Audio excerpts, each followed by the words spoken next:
দিলেও আপনারা জানেন সোভিয়েত ইউনিয়ন যখন রাশিয়া দখল করেছিল, সেই রাশিয়ার মুসলমানদের কাছে কোরআন ছিল না, মসজিদগুলোকে আস্তাবল বানিয়ে দেওয়া হয়েছিল। কিন্তু আল্লাহর মেহেরবানিতে রাশিয়ার মানুষ কোরআন হিফজ করেছে। ভারতবর্ষে 1861 খ্রিস্টাব্দে 3 লক্ষ কোরআন জ্বালিয়ে ছাই করেছে। দারুল উলুম দেওবন্দের বদৌলতে সারা দুনিয়াতে কোটি কোটি হাফেজ তৈরি হয়ে মারকাজুল ফুরকানের মতো প্রতিষ্ঠানের মাধ্যমে কোটি কোটি হাফেজ তৈরি হয়ে আল্লাহ হাফেজদের দ্বারা কোরআনের হেফাজত করছে। মারকাজুল ফুরকান প্রতিষ্ঠাতা হাফেজ মৌলানা মোশাররফ হোসেন মাহমুদ হাফিজাহুল্লাহ। নারায়ণগঞ্জ শাখার উদ্বোধন অনুষ্ঠান, সিরাত কনফারেন্স। ফুরকান মূলত কোরআনেরই আরেকটি নাম। আমি খুব সংক্ষিপ্তভাবে কোরআনের সম্পর্কে 5টি পয়েন্টে কথা বলবো। সময় 5-6 মিনিট। প্রথম কথা হলো কোরআন কি, দ্বিতীয় নম্বর কোরআন কোথা থেকে, তৃতীয় নম্বর কোরআনের রক্ষাকারীকে, চতুর্থ কোরআনের ফজিলত কি, 5 কোরআন শিক্ষার গুরুত্ব কত। খুব সংক্ষেপে এই 5টা পয়েন্ট নিয়ে কথা বলছি। 1 নাম্বার, কোরআন কি। কোরআনকে আমরা 4 দিকে নিসবত করে 4টা পরিচয় তুলে আনতে পারি। কোরআন যখন আল্লাহর সাথে যুক্ত হয় তখন কোরআন আল্লাহর কালাম। কোরআন আল্লাহর সাথে যুক্ত হলে কোরআন আল্লাহর কালাম। কোরআন আসমানের সাথে যুক্ত হলে কোরআন আসমানি কিতাব। কোরআন মুহাম্মদুর রাসূলুল্লাহ সাল্লাল্লাহু আলাইহি ওয়াসাল্লামের সাথে যুক্ত হলে কোরআন নবীজির শ্রেষ্ঠতম মুজিজা। কোরআন আমাদের সাথে যুক্ত হলে আমাদের একমাত্র জীবন বিধান। আমি আবার বলছি, কোরআন আল্লাহর কালাম, আসমানি কিতাব, নবীজির শ্রেষ্ঠ মুজিজা, আমাদের একমাত্র জীবন বিধান। কোরআন আল্লাহর কালাম এবং আসমানি কিতাব। কালাম এবং কিতাবের মধ্যে ছোট্ট একটু পার্থক্য আছে, ছোট্ট নয়, অনেক বড় পার্থক্য। কালাম বলা হয় মুখে উচ্চারিত বক্তব্যকে, আর কিতাব বলা হয় কলমের লিখনিকে। আল্লাহর জবান থেকে নির্গত কালাম ফেরেশতাদের মাধ্যমে লৌহে মাহফুজে লেখা হয়েছে। এজন্য আল্লাহর কালাম আসমানি কিতাব। মনে রাখবেন, অতীতের কোনো আসমানি কিতাব আল্লাহর কালাম ছিল না। এজন্য সেই সমস্ত কিতাবগুলোর মধ্যে তাদের ধর্মীয় অনুসারীরা পরিবর্ধন করেছে।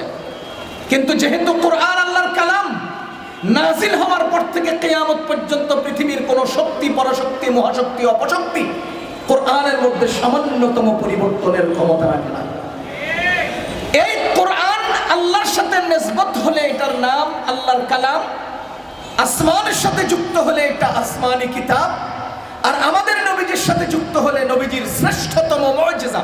সমস্ত মুজিজার মধ্যে শ্রেষ্ঠ মুজিজা শুধু 1-2 দিনের নয়, যেদিন নাজিল হয়েছে সেদিন থেকে কিয়ামত পর্যন্তের জন্য নবীজির শ্রেষ্ঠ মুজিজা। আর আমাদের সাথে যুক্ত হলে কোরআন একমাত্র জীবন বিধান। আমি বিস্তারিত বলছি না। 2 নম্বর পয়েন্ট, কোরআনের উৎস কি, কোরআন আসলো কোত্থেকে। কোরআন আল্লাহ তাআলা নাজিল করেছেন। ইন্না নাহনু নাযালনা, আল্লাহ বলেন আমি নাজিল করেছি। ওয়া আনজালনা ইলাইকা যিকরা, আল্লাহ বলেন আমি নাজিল করেছি। ইন্না আনজালনাহু ফি লাইলাতিল কদর, আল্লাহ বলেন আমি নাজিল করেছি। ওয়া ইন কুনতুম ফি রাইবিন মিম্মা নাযালনা আলা আবদিনা, আল্লাহ বলেন আমি নাজিল করেছি। সুতরাং এটা আল্লাহর কালাম, আল্লাহর পক্ষ থেকে নাজিল হয়েছে। দুনিয়ার কেউ এর মধ্যে কম বেশ করতে পারবে না, সংযোজন বিয়োজন করতে পারবে না, কারণ এটা আল্লাহ নাজিল করেছে। 3 নম্বর পয়েন্ট, কোরআন হেফাজত করবেন কে, রক্ষা করবেন কে? আল্লাহ বলেন ওয়া ইন্না লাহু লাহাফিজুন, কোরআন আমি নাজিল করেছি, আমি হেফাজত করব। পৃথিবীর কারো জিম্মাদারি নয় কোরআন নাজিল করে, কোরআন হেফাজত করবে। কোরআন হেফাজতের একমাত্র জিম্মাদার আল্লাহ। এখানে একটা প্রাসঙ্গিক প্রশ্ন, 2013 সালে হেফাজতে ইসলামের উত্থান যখন হয়, তখন যাত্রাবাড়ির ফ্লাইওভারের সাথে আমি একটা বড় ব্যক্তির ছবি সহ পাশে লেখা দেখেছি। তিনি লিখেছেন কোরআন হেফাজত করবে আল্লাহ, ইসলাম হেফাজত করবে আল্লাহ। হেফাজতে ইসলামকে, ইসলাম হেফাজত করার আহমদ শফিককে ইসলাম হেফাজত করার। এই প্রশ্নের জবাব, আপনি যে কথা বলেছেন কোরআন হেফাজত করবেন আল্লাহ, ইসলাম হেফাজত করবেন আল্লাহ, আমিও তাই বলি। কিন্তু আপনার দাবি আর আমার দাবি এক হলেও মতলব এক না। আপনার দাবি হলো ইসলাম হেফাজত করবেন আল্লাহ, তোমরা আর আমাদের দাবি হলো ইসলাম হেফাজত করবেন আল্লাহ, আমরা সবাই ইসলামের সাথে থাকবো। আল্লাহ তাআলা বলেন, ইন্না নাহনু নাযালনা যিকরা ওয়া ইন্না লাহু লাহাফিজুন। আমি কোরআন নাযিল করেছি, আমি হেফাজত করব। দারুল উলুম দেওবন্দের মুফতি সাঈদ আহমদ পালনপুরি রাহিমাহুল্লাহ তিনি আমাদেরকে ক্লাসের মধ্যে লাহাফিজুনের আলোচনা করতে গিয়ে বলেন, শুনো, ওয়া ইন্না লাহু লাহাফিজুন ইসমে ফাইলের সিগা এবং জমার সিগা আল্লাহ কেন আনলেন? এই কথা বোঝানোর জন্য যে আল্লাহ তাআলা ইঙ্গিত দিচ্ছেন হাফেজে কোরআনদের মাধ্যমে আল্লাহ কোরআনের হেফাজত করবেন। দুনিয়ার সমস্ত মানুষ কোরআনকে জ্বালিয়ে দিলেও, আপনারা জানেন সোভিয়েত ইউনিয়ন যখন রাশিয়া দখল করেছিল, সেই রাশিয়ার মুসলমানদের কাছে কোরআন ছিল না, মসজিদগুলোকে আস্তাবল বানিয়ে দেওয়া হয়েছিল। কিন্তু আল্লাহর মেহেরবানিতে রাশিয়ার মানুষ কোরআন হিফজ করেছে। ভারতবর্ষে 1861 খ্রিস্টাব্দে 3 লক্ষ কোরআন জ্বালিয়ে ছাই করেছে। দারুল উলুম দেওবন্দের বদৌলতে সারা দুনিয়াতে কোটি কোটি হাফেজ তৈরি হয়ে, মারকাজুল ফুরকানের মতো প্রতিষ্ঠানের মাধ্যমে কোটি কোটি হাফেজ তৈরি হয়ে আল্লাহ হাফেজদের দ্বারা কোরআনের হেফাজত করছে। কোরআনের হেফাজত আল্লাহ হাফেজদের দ্বারা করবে। আমার শুধু এতটুকুন দুঃখ, তোমার মতো হাজার কোটি টাকার মালিকের ছেলেরা হাফ প্যান্ট পরে, 3 কোয়ার্টার পরে রাস্তায় রাস্তায় কুকুরের বাচ্চা চড়ায়, আর আমার আল্লাহ রিকশাওয়ালার বাদাম ব্যাপারীর ছেলেকে কোরআনের হাফেজ বানায়। তুমি তো মিয়া কচু গাছের সাথে ফাঁসি দিয়ে মরে যাওয়া উচিত। তুমি কোরআনের বিরোধিতা করো কোন সাহসে? তুমি আলেমদের বিরোধিতা করো কোন আকলে? তোমার হাজার কোটি টাকা আছে, নারায়ণগঞ্জের এমপিত্ব আছে, মন্ত্রিত্ব আছে, হাজার হাজার বাড়ি আছে, গাড়ি আছে, কিন্তু তোমার ছেলেটা বনানীর ক্লাবের মধ্যে নারী নিয়ে ধরা পড়ে, রাস্তার কুলে কুত্তার বাচ্চা চড়ায়। তুমি তো ফাঁসি দিয়ে মরে যাওয়া উচিত। রিকশাওয়ালার ছেলেকে আল্লাহ কোরআনের হাফেজ বানায়, কাকে দিয়ে হেফাজত করবেন আল্লাহ আল্লাহই ভালো জানেন। 4 নম্বর পয়েন্ট, কোরআনের ফজিলত কি? কোরআনের ফজিলত বয়ান করে শেষ করার যোগ্যতা অন্তত সব আলেমরা একাত্র হলেও পারবে না। শুধু এতটুকুন বলবো, পবিত্র কোরআনের এক একটি হরফ তেলাওয়াত করলে আল্লাহ বুঝে করুক না বুঝে করুক 10 নেকি দান করেন। কেউ একজন বলবে কোরআন শরীফ না বুঝে পড়লে কোনো ফায়দা নাই। আমি আপনাকে জিজ্ঞেস করতে চাই, আল্লাহ কোরআনের সূরা বাকারার প্রথম আয়াত আলিফ লাম মিম নাজিল করেছেন, পৃথিবীর কে এটা বুঝতে পারবে? যদি না বুঝলে ফায়দা না হয় তো এটা তো বুঝার যোগ্যতা কারো নাই, তাহলে কি আপনি পড়বেন না? এজন্য কোরআন তেলাওয়াত করবেন, বুঝে পড়েন না বুঝে পড়েন। কোরআন বুঝার জন্য যেভাবে জরুরি, না বুঝে তেলাওয়াতের জন্য জরুরি, কারণ কোরআন ইবাদতে মাহদা। সুতরাং কোরআন তেলাওয়াতের প্রতিটি হরফে 10 নেকি আল্লাহ তাআলা দান করবেন, আর এক নেকি দিয়া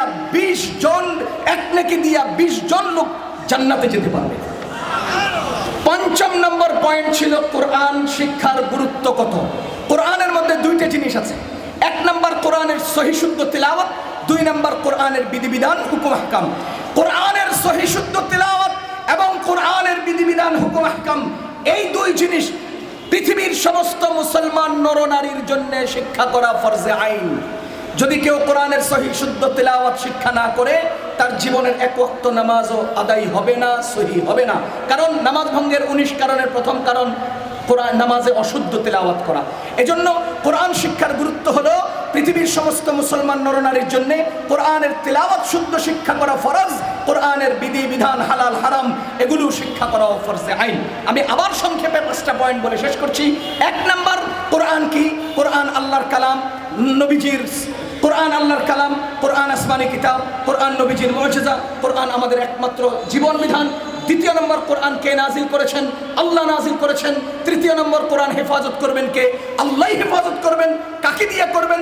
আল্লাহর বান্দাদেরকে দিয়ে করবেন। কাবা শরীফ হেফাজতের জন্য কেউ ছিল না, পাখি দিয়া আল্লাহ হেফাজত করেছেন। আর কোরআন হেফাজতের জন্য আমরা আছি, পাখির দরকারটা কি? সুতরাং 4 নম্বর, কোরআনের ফজিলত, এক একটি হরফ তেলাওয়াত করলে 10 নেকি। 5 নম্বর, কোরআন শিক্ষার গুরুত্ব, কোরআনের সহি শুদ্ধ তিলাওয়াত এবং কোরআনের বিধিবিধান শিক্ষা করা প্রত্যেক মুসলমানের জন্য ফরজে আইন। আল্লাহ তাআলা মারকাজুল ফুরকানকে কবুল করুন। এই সমস্ত দ্বীনি সকল মারাকিজকে আল্লাহ তাআলা কবুল করুন। দ্বীন শেখার, দ্বীনের প্রতি আকৃষ্ট আল্লাহ তাআলা আমাদেরকে আরো বেশি পরিমাণে করুন। সুবহানাল্লাহি ওয়া বিহামদিহি। আসসালামু আলাইকুম।